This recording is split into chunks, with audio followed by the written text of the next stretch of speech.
intelligently. It is about ensuring that the data moves faster than doubt, that decision making is informed by evidence, and that the soldier, the scientist, and the civil servant all work in synergy through shared platforms. Much of our defense readiness today rests on what might be called invisible technologies, which includes secure data architectures, encrypted networks, automated maintenance systems, and interoperable databases. These may not capture public imagination like a new aircraft or missile or warship, but they determine whether the right equipment reaches the right place at the right time, whether commanders have real-time visibility, and whether systems talk to each other seamlessly. Friends, as I said, technology is not confined to weapons or platforms alone. It also resides in systems that make our institutions work faster, more transparently, and more intelligently.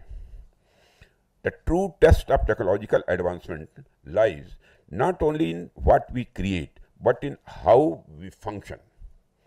Technology must be seen not only as a force multiplier, but also as a resource optimizer. The true measure of its impact lies in how efficiently it helps us plan, prioritize, and platform.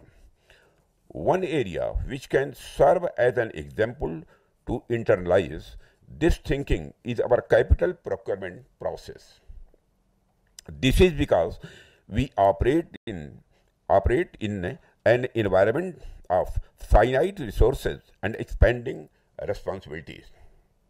Every rupee spent and every system inducted must therefore yield the maximum strategic value.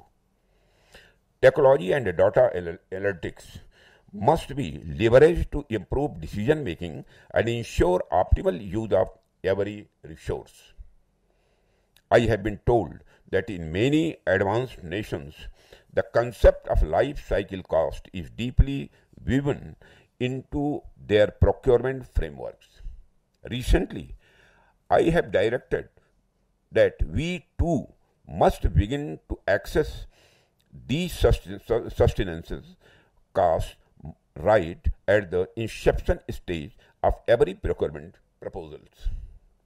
This will help us see the full picture, not only what we invest today, but what we must sustain tomorrow. This will help us in ensuring that every decision we take is both informed and responsible, balancing immediate capability with long-term efficiency. I am confident that there exist many more such global best practices or the process technologies that can further strengthen our systems. My advice to the armed forces would be to remain in a constant state of curiosity and always on the lookout for the best practices across the world, not just in technology related to equipment, but also the new technologies related to the aspects of the training, logistics, planning, and the management systems. This institute can play a crucial role in this endeavor by studying, documenting, and disseminating such practices and helping the services adapt them to our national context. In fact, if given a choice, it is far better to import best practices than to import the best equipment. Because once we perfect the process and once our systems are robust, adaptive, and transparent, we will not merely purchase excellence from abroad, we can produce it here at home. And that, friends, brings us to the heart of the matter. Ultimately,